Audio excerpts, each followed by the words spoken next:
Warm greetings, folks. Welcome back once again. My name is Nick. We've got a ZxSpectrum game here. It's called Speed Zone, published by Mastertronic in 1988. It's a shooter which also came out on the Commodore 64 and the Amstrad CPC. I'm not sure if this is music or not. What's going on? Could be interference with something's going on. It's a space shooter, for some reason called Speed Zone. There's a very similar game that came out the year after called Solaris, which was a cover tape on Crash magazine in 1989, which I haven't reviewed. What did he say? Each ob. So there's a ship there. If I press spacebar or fire button, then my ship's going to detach and I'm off and running. The ship is big and it's got 3 colours on it, which is good. It's an avoid 'em up. Nice yellow planet there. Now, along the bottom, you see my score, then my shield. That's where all the action is. That shield's going to go down every time we have contact with any of these nasties. Had a lot of contact there. Lives is on the right. If the energy bar goes to 0, I mean the shield, then you're dead. Basically, survive as much as you can. Is it a sound of a laser gun, or is it the sound of someone tapping on my window trying to get in? You can't come in. I've blown up. Right, 3 lives. Get ready. If you had this game back in the day, then let me know. We're shooting. We're surviving as long as we can. Ooh, red teacups. Now, I'll see how far I can get. Dodgy gameplay nonsense chat, remember. But if after a couple of goes, if I don't get very far, I'll put in a poke for infinite energy so we can see a bit more into the game, see if it's worthwhile seeing it. Now, a fast-moving star background there, but the planet itself is staying the same. Stage 2, it's gone cyan. Looks like, yeah, okay. So the gun that we're firing is the same colour as the star background ever. Try and learn the wave attacks. Looks like they're going to be slightly different, well, the graphics, but looks like the wave attack is virtually the same. Interesting game. With a name like Speed Zone, I was expecting to be driving a car somewhere, but we're in space, so I don't know why it's Speed Zone. Possibly because it moves so fast. Feels like I'm playing it in fast forward, but indeed I am not. So, we're trying to get an idea of how the game would have played on our first second go as a kid back in the day. I would have loved it first of all, only because the ship's so big and it's got multiple colours on it, and a kid's imagination can take you a lot of places. And also, the font's pretty good as well. So it's those sort of things that would have made me excited a bit more when we knew just the playability was the most important thing, and how it was made was probably very secondary. If you played this on the Commodore 64 or the Amstrad CPC, let me know. But another game from Mastertronic, as we got onto the third stage already. And it's a green space station this time. I'm firing green stuff, but the gameplay is virtually the same. It moves quite quickly, it's fairly responsive to control, the collision detection is very accurate, so hooray for us. What's the ship made out of, probably? The blocks are 8x8 if you design them yourself, so probably 1, 2, 3, probably about 9 blocks, maybe more. It's a huge thing. I'm trying to think of other space shooters where the control tank this big. There isn't too many of them, if at all. Here's that crazy music. So pick your joystick or keyboard, then start the game. We'd like a bit of colour in here, but there's for some reason it's very monochrome in this bit. 1988. No, I still don't know what he's going to say. If you know what he was saying there, then let me know. The ship is number 37. That's how I would have made out of Lego. Right, okay, so let's have a proper go, another proper go, then I'll put in a cheat in for something or other. If you watch this far into the video, and you haven't already, please consider subscribing. You know what I'm going to say, don't you? And a big thank you to everyone subscribed so far. It's the only way the channel can grow. And it's a tough business. Even now, new channels are growing up, starting up all the time. I know, because the amount that want to be friends with me on Twitter, and they're all give a big fanfare creating noise. It makes it harder to grow, and then they're probably gone about 6 or 7 months because they realise how much work there is to do on it. Because you've got to do it for the love of the thing. We're stress busting, folks, and hopefully I'm doing that for you. Long may it continue. Continue. Yes, continues. I'm a crackpot nincompoop.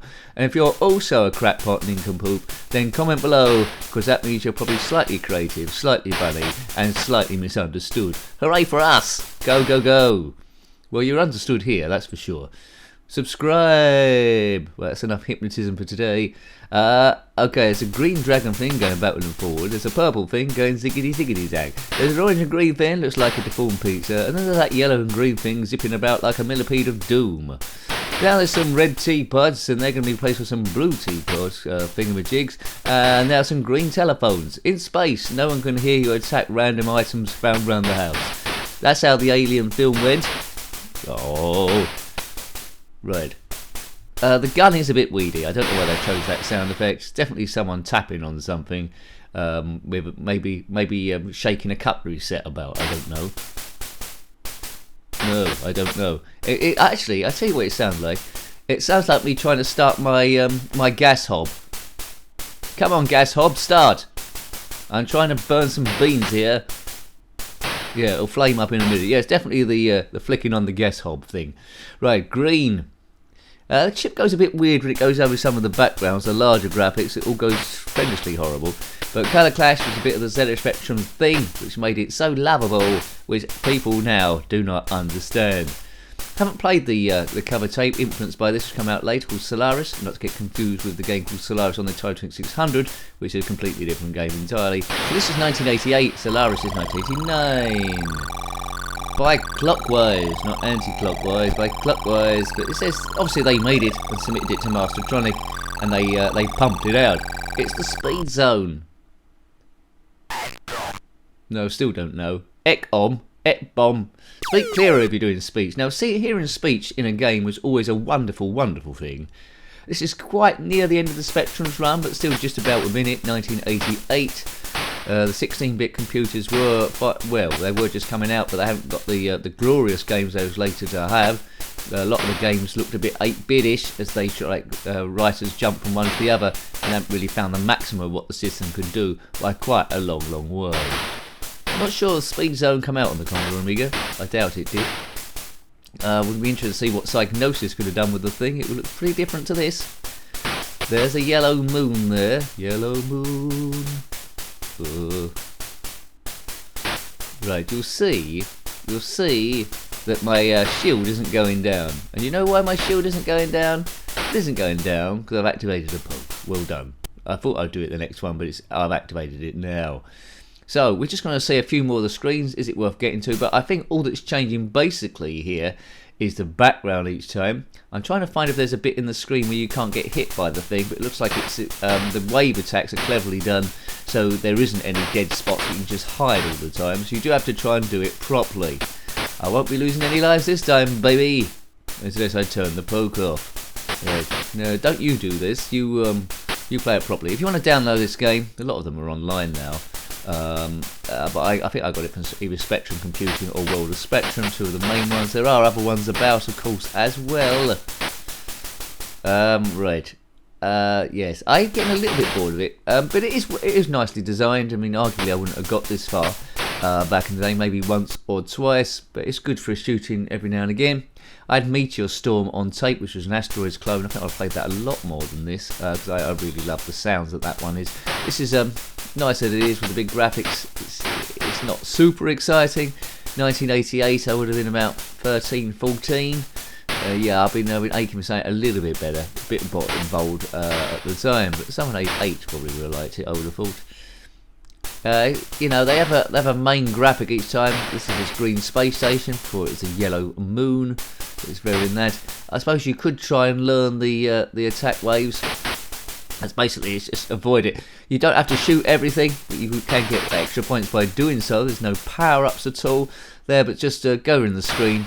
I mean, you could try and go forward without blowing anything up to see and get all the levels.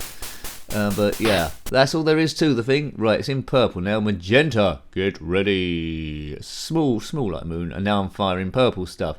So I'll just do this stage, and the next one I think the poke on. I'm getting getting a little bit of stress here. It's the same thing over and over again. Apart from the background, the game isn't really going anywhere. There's no ender level bosses, which they could have put in. A nice ender level boss would have been good. Maybe your ship would have gone a little bit smaller in that one. The boss would have been filled up more of the screen. So basically, when you're playing this game in the first 30 seconds, you practically see everything the game has to offer, apart from slightly different backgrounds each time. So in that regard, it's very limited in the gameplay. Aliens could be a bit more alienish too. So you know, nice as this is, I'm not overly excited about being available. But if you had it back in the day, though, you'll get a lot of nostalgia just seeing that ship on its own. There's a moon. It's a crescent moon. Maybe I'll just do this one then. Now, having said that, I'm quite keen to see what the next screen looks like. I don't know how many stages there are, but enough to keep you occupied. So I don't think many kids naturally would have got to the end of this. Especially filled up the high score chart, which is in all different colours. Kabiff kaboom. I would have made up the name of a pilot. What we're doing here, all that sort of stuff. The instructions haven't really got a backstory that I could see. Quite often on these games they'd make up some really weird backstory which you could get into. You might read that, you might not. But all you need to know is shoot everything. Well, not necessarily shoot everything. Avoid everything. And just go to as many screens as you possibly can.